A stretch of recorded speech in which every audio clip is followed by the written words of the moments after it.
Hello and welcome back to HEMA Fight Breakdowns. Today I'm going to be breaking down the finals match between Ville Välimäki and somebody I'm not sure of yet at the Oslo Penguin Cup 2024. Unfortunately, this hasn't gone up on HEMA ratings yet, and I didn't have a way of figuring out who the second place fighter was, but if you know, tell me down in the comments and I'm just going to change the title. But for what it's worth, this was a really great fight, and if you watched any of the previous Penguin Cup footage, you'll know that in this particular format, they go to 3 sets of matches, meaning that not only are there almost 30 exchanges to go over here, that there are very little breaks in between, and both fighters run the gamut really between being fresh and fit and ready to fight their opponent and going through lots of adaptations and then just getting tired towards the end, as anyone would. But it was a really interesting fight to watch, and one in which we can get to see how each one adapts to each other multiple times over the course of a very long set of exchanges. So for this first exchange, we're going to see Ville use a probing strike to generate a response from his opponent, which he parries and riposts. And this is going to be the framework by which Ville seems to do most of his fighting. He will throw out either a non-committal attack in the first intention, or some kind of blade tap or cron parry in order to get his opponent to throw something committed, at which point Ville will back up out of range, parry that attack, and then counter-attack on his own, which generally tends to get through. In this particular exchange, it was a tap-D cron parry from Ville that caused his opponent to throw a committed hand strike, which he parried into a kind of hanging stance and a sweeping cut, and then just came around to throw a hand cut of his own. Pretty basic setup, but one that sets the framework that both fencers are going to be working around. For our next exchange, we have our first adaptation from fencer on the right, who needs to work around the fact that Ville is constantly backing out of range and throwing non-committal strikes as his first intention. And he counters this by essentially coming forward with a very large and committed strike in order to try to overwhelm the defense and the backward momentum of Ville. Basically what happens here is Ville throws out another one of his classic tippy-tappy little hand cuts in order to try to provoke his opponent. And his opponent, knowing that this is going to be non-committal, basically takes a step forward immediately upon seeing Ville start to attack, knowing that it's not going to be committed, throws up a kind of parry on his left side just to keep something in the way of that hand shot, and comes in deep with a headshot along the opposite side.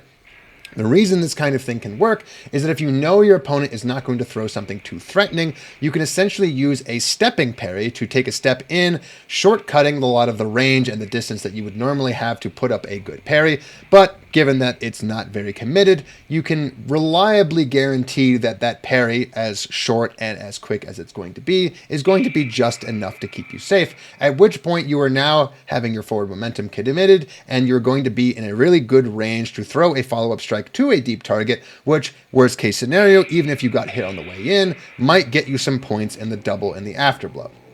For our next exchange, it is Ville's turn to make an adaptation, and in this case, what he is looking to do is to get his opponent now, rather than into an attack, counter remise situation, he's just going to wait until his opponent makes some kind of committed attack, at which point he will attempt to, in the intermediary, throw a cheeky little hand strike and put up a defense. The reason this is so effective is because previously the adaptation from his opponent was that he's essentially going to take a step forward, commit fully into range, and wait for that non-committal strike to come through. However, it looks like the fencer on the right has kind of counter-adapted himself backwards again. Rather than continuing the same strategy of coming forward with heavy momentum, he is instead looking to take a step back, throw non-committal strikes of his own, which results in an exchange that lasts quite a large number of passes. Essentially, both fighters are staying at range and throwing non-committal strikes, which means that they are very, very easy to parry and riposte from the opponent,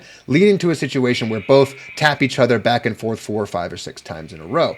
At which point, however, Ville finally seizes an opportunity after he attempts a thrust and realizes that his opponent has only parried him a little bit off to the side and is now going to go and bring his hands up high in preparation for another deep cut to a deep target. The idea here is that if you've just thrown a thrust and somebody parries you off into one of their plow sides, aka down on the bottom left quadrants on their left or right, you know that reliably they're probably going to bring their hands back up into their shoulder height in order to continue the exchange. There's an opportunity here where, like Ville, if you recognize this, you can tap somebody on the hands as they bring their hands from their low quadrants to their high quadrants, and then put up a defense of your own to respond to the high line attack that you're pretty sure is coming. The result is a really, really clean shot with a very effective defense that comes immediately after.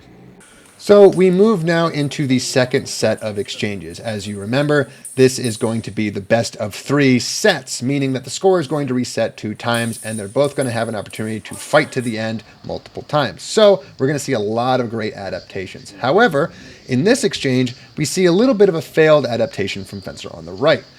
They're going back to the same kind of setup and payoff that we saw from the previous exchange, where both are sitting at a safe distance and throwing kind of non-committal strikes at each other, going for that parry repost and seeing who is faster. However, Fencer on the right tries to throw a monkey wrench into their gears by throwing a one-handed thrust rather than their normal non-committal hand strike, and it doesn't quite work out for them.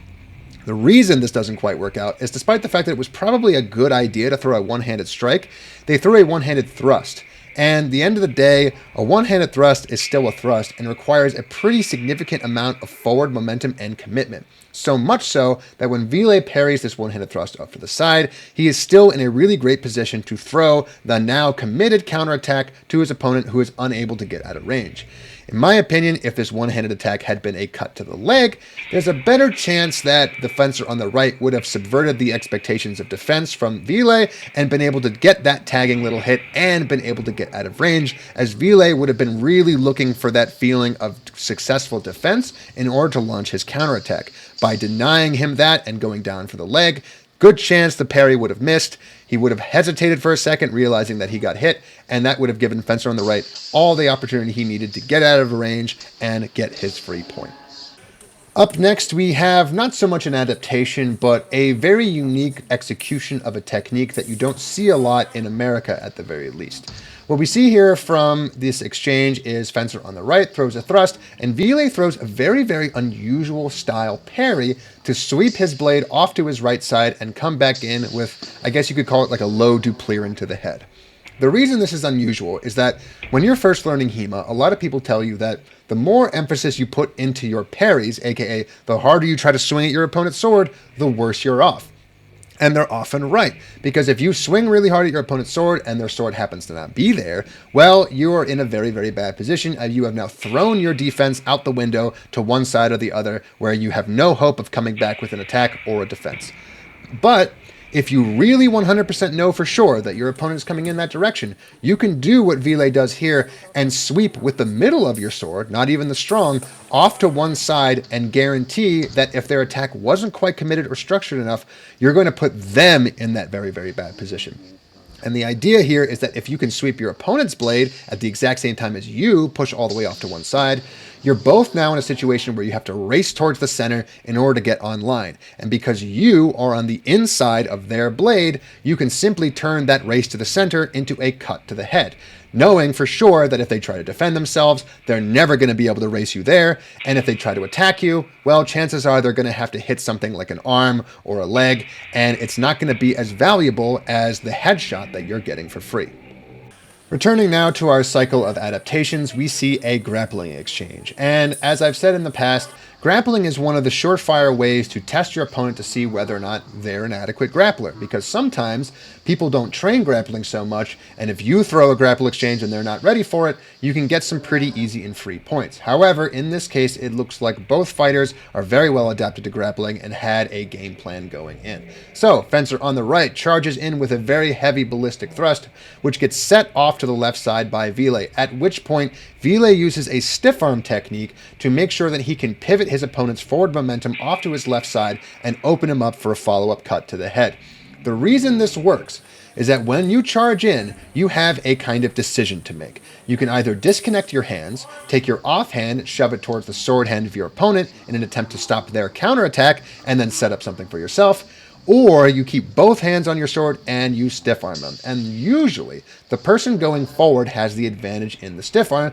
because they have the forward momentum. But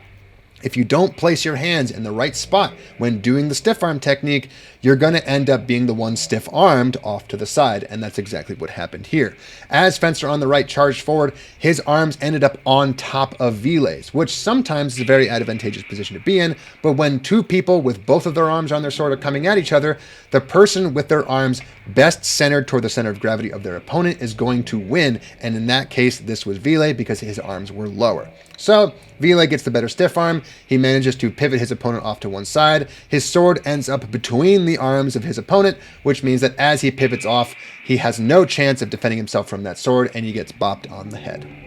So we are now into the third set of matches, and in this case, Ville is the one to adapt and add an element to his previous setup game of probing attacks and countercuts. What he does here is he utilizes a concept I call delaying. The idea is that as you're throwing a big attack and you know that your opponent is going to try to parry, you delay that attack in the middle of your setup to try to get your opponent to show you what defense they're going to do. The idea is that as you gesture forward and you take a big lunge and a big step, they are going to put their sword into the quadrant where they are going to try to parry, at which point you see which quadrant they're in, you divert your attack from where it was going to go to somewhere else, and you vastly increase your chances of hitting a target that they are undefended in. In this case, Ville parries a counter shot, comes forward with a big step, telegraphs to his opponent that he's going to go for a left side cut to the shoulder or the head, and then diverts it at the last second to a horizontal strike across the middle toward the hands, resulting in a really clean point, and one that works primarily because his opponent was so focused on defense that they opened themselves up to telegraphing what that defense was going to be. So this is the final exchange that I'm going to cover, and it's not one that determines the victor here, though you're just going to have to look up that result for yourself. But what I want to point out here is that this is the inverse of the grapple exchange we saw a couple exchanges ago. This time it is Ville coming in with the heavy explosive thrust and attempting the stiff arm technique, and this time it is Fencer on the right who effectively deploys it. However, we see another interesting attempt at a very rare technique from Ville, known as the hand slice. And the idea for a hand slice is that as you come together in one of these Rhino-esque grapple exchanges where both people are trying to stiff arm each other, what often happens is the hands end up going very, very high into the air and giving them an opportunity to be cut. However, because the momentum is still going forward, as happens normally, one person is going to start walking past the other person, and in that opportunity, you have the ability to do a hand slice. The way the books tell you to do it is to basically just place your sword against their hands and push as hard as you can, but in my opinion, there is a better way to try to go about this.